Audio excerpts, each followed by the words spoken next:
সোমবার পুণ্যক্ষণ, তার আগে সূচি মেনে বুধবার 17 জানুয়ারি মূর্তি পরিসর প্রবেশ পুজোর আয়োজন। আচারবিধি মেনে এই আয়োজন সম্পন্ন হয়েছে অযোধ্যায়। এখন রামলালার মূর্তি চূড়ান্তভাবে প্রতিষ্ঠার যোগ্য, এমনটাই আয়োজক সূত্রে খবর।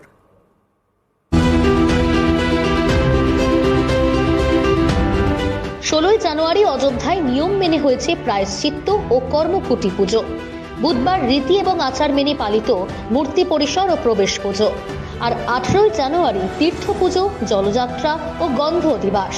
বুধবার রামলালার মূর্তি শোভাযাত্রা করে সরজু নদীর তীরে নিয়ে যাওয়া হয়। সেখানে অভিষেকের পরে মূর্তিটি ফিরিয়ে আনা হয় মন্দিরে। কিভাবে এই আচার পালন করা হয়েছে জানালেন আচার্য অরুণ দীক্ষিত মহারাজ। जो उसके लिए आवश्यक पूजाएं थी वो तो कल कर ली गई हैं, कर्मकुटी होम। अब आज जिस मुहूर्त पर जैसा बतलाया गया होगा उनको, उस हिसाब से मूर्ति को मंदिर प्रांगण में ले जाया जाएगा।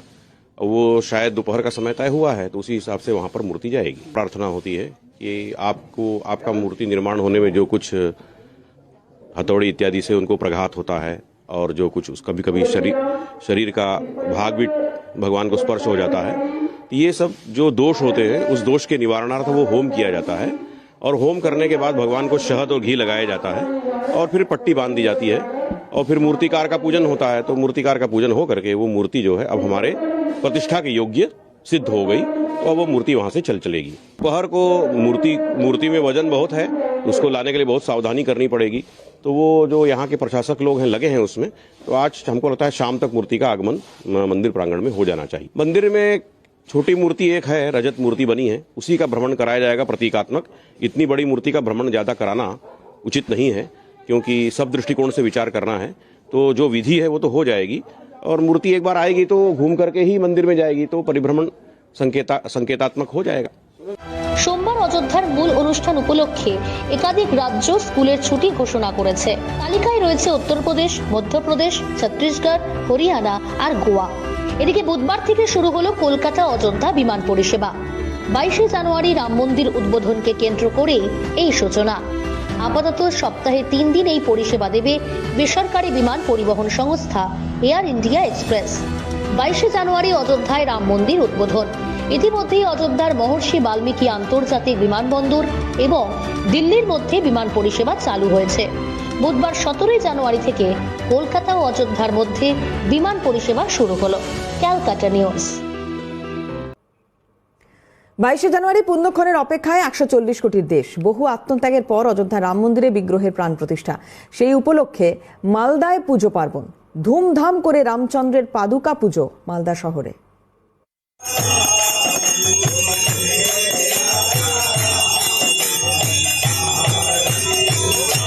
পুরুষোত্তম শ্রীরাম জন্মভূমি মন্দির সংকল্প পূর্তি উপলক্ষে প্রতীকী শ্রী শ্রী রামচন্দ্র পাদুকা পুজো আয়োজক ওঙ্কারনাথ মিশন। আর চলতি মাসের প্রথমে এই পরম্পরাগত পাদুকা পুজো উপলক্ষে উৎসবের মেজাজ ছিল মালদা শহরে। সেই দেশের বিভিন্ন শহর ঘুরে মালদায় এসে পৌঁছয় রামের পাদুকা। চলতি মাসের প্রথমে মালদা শহরের পার্শ্ববর্তী শাহাপুর এলাকায় একটি বেসরকারি হোটেল প্রাঙ্গণে এই পাদুকাকে রীতিমতো মেনে পুজো করা হয়। মালদা থেকে দেশের বিভিন্ন শহর ঘুরে পাদুকা 22 জানুয়ারির মধ্যে পৌঁছবে অযোধ্যায়। এই পাদুকা পূজনে সাধারণ মানুষের ভিড় ছিল চোখে পড়ার মতো। এই উদ্যোগ প্রসঙ্গে কি বলেছেন অন্যতম আয়োজক অম্লান ভাদুরী। তাদের যে অযোধ্যায় মঠ আছে, সেই মঠের যে পাদুকা, পরম্পরাগত প্রাপ্ত পাদুকা, সেই পাদুকা ভারতবর্ষের 30টি সিটিতে ঘুরে অযোধ্যার যে মন্দির তৈরি হচ্ছে রাম মন্দির, সেই রাম মন্দিরের তৈরির প্রাক্কালে অযোধ্যায় পৌঁছবে। তো আজকে সেটা দিল্লি, কলকাতা হয়ে মালদায় এসছে। সেই উপলক্ষে যত সনাতনী সংগঠন আছে, ভারত সেবাশ্রম সংঘ থেকে আরম্ভ করে ইসকন, জয়গুরু সম্প্রদায়, আমাদের আরও যে অনুকূল চন্দ্র ঠাকুর, ভগবান বিরসা মুন্ডা থেকে আরম্ভ করে হরিচাঁদ ঠাকুর, গুরুচাঁদ ঠাকুরের সম্প্রদায়, সমস্ত সনাতনী সংগঠনগুলো আজকে এখানে একত্রিত হয়েছে এই রামচরণ পাদুকাকে কেন্দ্র করে। জানা গিয়েছে মালদা থেকে বালুরঘাট, শিলিগুড়ি হয়ে অযোধ্যার পথে পাড়ি পরম্পরাগত পাদুকার। তাই রাম পাদুকার আশীর্বাদ নিতে পুজো প্রাঙ্গণে পুণ্যার্থীদের ভিড় ছিল চোখে পড়ার মতো। মালদা থেকে সোমক লাহিড়ির রিপোর্ট, ক্যালকাটা নিউজ। মাঝে আর 4টে মাত্র দিন। আবার এই 4টে মাত্র দিন স্বাভাবিকভাবে বুঝতেই পারছেন, যারা গোটা দেশ জুড়ে রাম ভক্তরা রয়েছেন তাদের কাছে এই 4টে দিনের সময় যেন আর কাটছে না।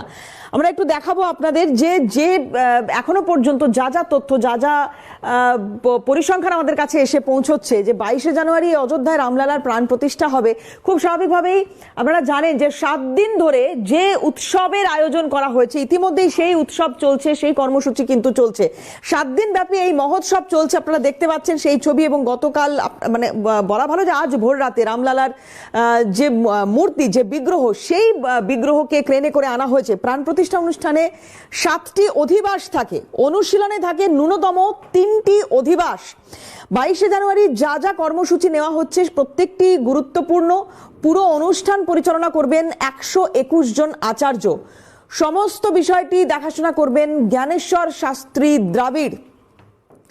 প্রধান আচার্য কাশীর শ্রী লক্ষ্মীকান্ত দীক্ষিত, তিনিও থাকবেন মূল এই অনুষ্ঠান পরিচালনার দায়িত্বে। এবং খুব স্বাভাবিকভাবে অনুষ্ঠানের প্রধান অতিথি প্রধানমন্ত্রী নরেন্দ্র মোদী। অনুষ্ঠানে মোহন ভাগবত আরএসএস প্রধান, তিনি উপস্থিত থাকবেন।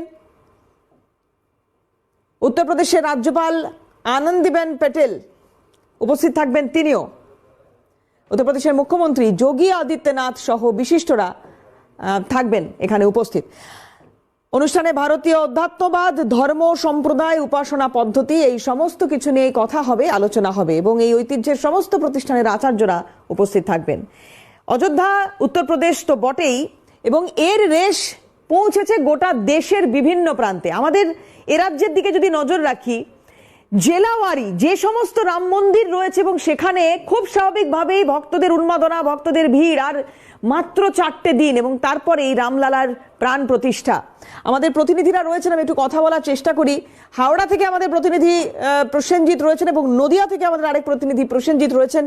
দুজনের কাছেই যাবো। আমি তো শুরুতে নদিয়ার দিকে একটু নজর রাখি। প্রসেনজিৎ, একটু জানার চেষ্টা করবো তোমার কাছ থেকে, মাঝে আর 4 দিনের অপেক্ষায় 4টে দিন রাম ভক্তদের কাছে যেন পেরোচ্ছে না, এই সময়টা যেন পেরোচ্ছে না। রামলালার বিগ্রহ ইতিমধ্যেই চলে এসেছে মূল মন্দিরে। এই মন্দিরে, নদিয়ায় তুমি যেখানে রয়েছো, এই মন্দিরের ছবিটা কি, কিভাবে সেজে উঠবে নদিয়া?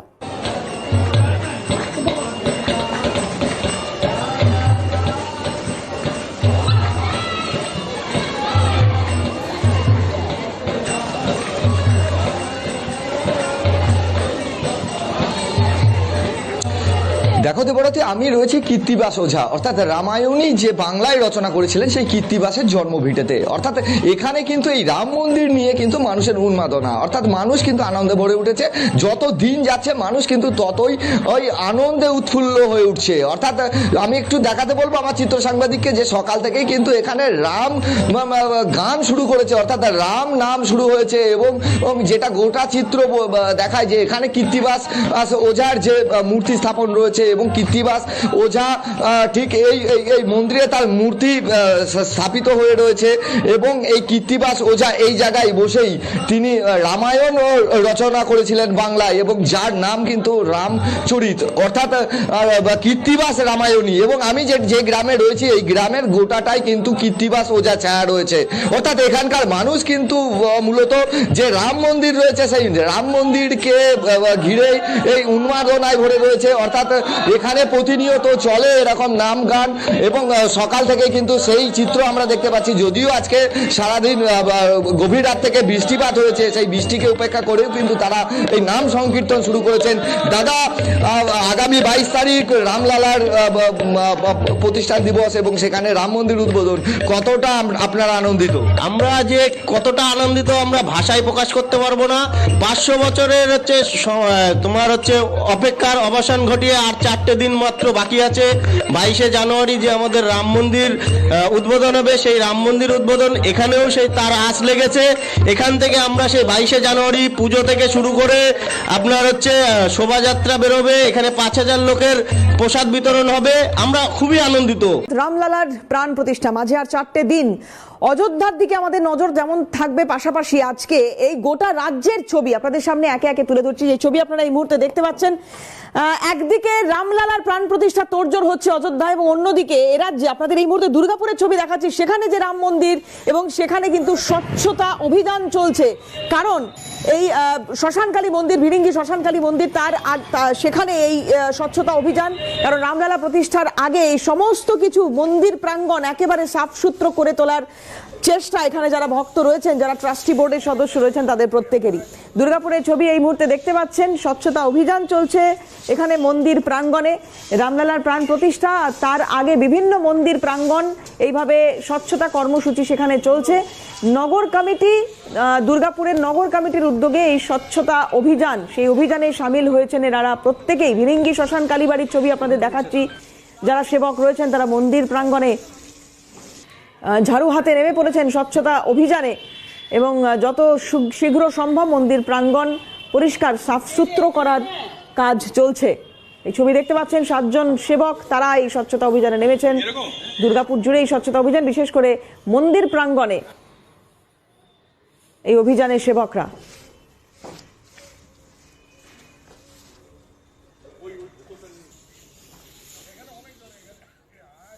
দুর্গাপুর নগর কমিটির এই অভিযান, সেবকরা মন্দির প্রাঙ্গণে স্বচ্ছতা অভিযানে নেমেছে। 7 জন সেবক রয়েছেন যারা এই কর্মসূচিতে নেমেছেন।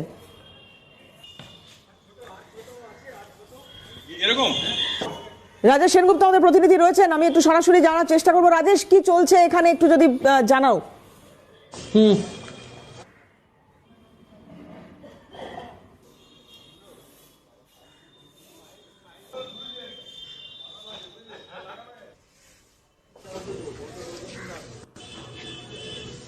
দেবরাতে প্রথমে বলে আজকে সকাল থেকে কিন্তু দুর্গাপুরের যে ভিরিঙ্গি কালী মন্দির আছে সেই কালী মন্দিরে কিন্তু ইতিমধ্যে করসেবক যারা রয়েছেন তারা কিন্তু সাফাই অভিযান শুরু করেছে। তুমি দেখতে পাচ্ছ প্রায় 7 থেকে 8 জন করসেবক যারা সেই সময় অর্থাৎ সেই সময় অযোধ্যাতে গিয়েছিলেন এবং পৌঁছতে পেরেছিলেন এমন করসেবকরাই কিন্তু আজকে ভিরিঙ্গি যে কালী মন্দির আছে সেই কালী মন্দিরের সামনে তারা কিন্তু সাফাই অভিযানে তারা অংশ নিয়েছেন এবং সাফাই অভিযান করছেন। 22 তারিখ সেটা হচ্ছে যে অযোধ্যা রাম মন্দির উদ্বোধন, এবং সেই বার্তাকে সামনে রেখেই আজকে তারা কিন্তু করছেন। এরপর তারা রওনা হবেন 2-4 দিনের ভেতরেই। আমরা কথা বলবো যিনি রয়েছেন সুনীল সিং, তার সঙ্গে কথা বলার চেষ্টা করবো যে আজকে আপনারা এখানে কি করছেন।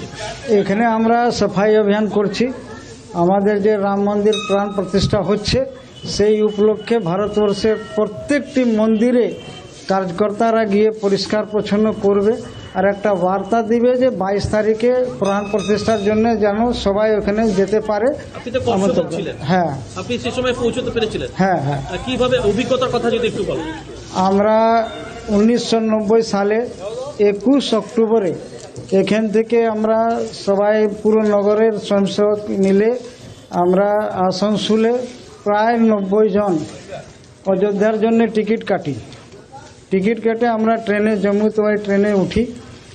ট্রেনে আমাদের নির্দেশ ছিল যে অযোধ্যায় আমরা যাব, ওইখানে কর সেবা করব। কিন্তু তখন বিরোধী সরকার ছিল মুলায়ম সিংয়ের, উনি যাতে কর সেবক না পৌঁছাতে পারে ট্রেন বন্ধ করে দিলেন, বাস বন্ধ করে দিলেন, যত রকম যাতায়াতের ব্যবস্থা ছিল টোটালি বন্ধ করে দিলেন। আমরা বেনারসে ট্রেন থেমে গেল, বললো আর এর আগে ট্রেন যাবে না। তখন আমরা ওইখানে সিদ্ধান্ত নিলাম কি আমাদের তো পৌঁছাতে হবে, সে হেঁটে যায় যেমন যায় পৌঁছা, এরকম আমাদের নির্দেশই ছিল যে না কিছু সাধন হলো হেঁটে। একদমই সেই অভিজ্ঞতা আরো বিশদে বিস্তারিত আবারও পরে কখনো শুনবো অবশ্যই। রাজেশ, আপাতত অনেক ধন্যবাদ।